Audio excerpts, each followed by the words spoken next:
سیدی اعلیٰ حضرت رحمۃ اللہ تعالی علیہ فرماتے ہیں کہ عالم دین کا ادب باپ سے زیادہ ہے.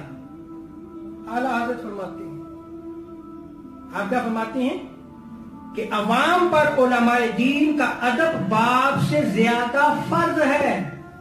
اب آپ دیکھ لیں ہم کتنی رسپیکٹ دیتے ہیں.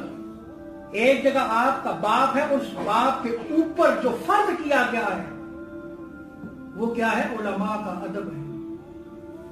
اور سیدی اعلیٰ حضرت فرماتے ہیں کہ اگر آپ ان سے سوال پوچھو تو تب بھی ادب سے پوچھو. آگے آپ روایت نقل کرتے ہیں، اب دلیل دے کے اس پہ ختم کرتا ہوں. معجم کبیر میں اس روایت کو نقل کیا گیا. آقا علیہ السلام فرماتے ہیں کہ 3 شخص ایسے ہیں کہ جن کے حق کو ہلکا نہ جانے کا مگر منافق اور کھلا منافق. کون؟ کہ جو بوڑھے مسلمان کی عزت نہ کرے.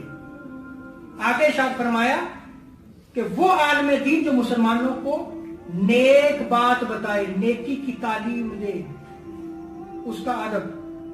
اگر بے ادبی کرتا ہے تو منافق. اور تیسرا آپ نے ارشاد فرمایا عادل حکمران